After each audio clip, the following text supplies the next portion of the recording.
Promotional consideration in this segment is provided by the Higgins Group in exchange for their inclusion in this program.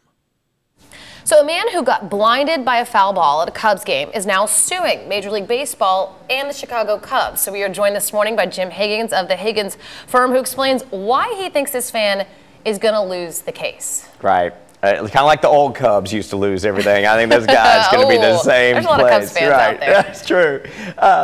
You know, it's since baseball has been around, this has been a problem. And so our courts deal with problems that we all have in society. And they actually have what they call a baseball rule. And there's probably, 100 cases out there that discuss it. And what it says is that, all right, baseball, there is a danger zone that we all know about in any stadium, and so put a net up back behind that. If you're sitting behind a catcher, you could not react fast enough to miss that ball. But they say outside that zone, if you buy a ticket and you're sitting there, you know a foul ball is going to come up at some point over, so you're assuming that risk. That's part of it. And you're paying to be there.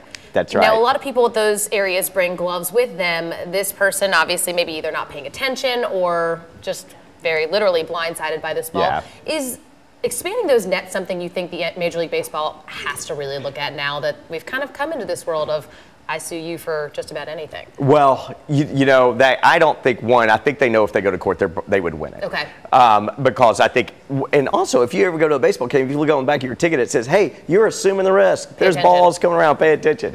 And so probably not. Now, they'll probably resolve this case because it's not a great PR case. And the guy did have horrific injuries. They really were pitiful. And you feel for the person. I know they didn't want it to happen. He didn't want it to happen. Will they expand those nets? It's a debate. What's interesting is that every ballpark is different.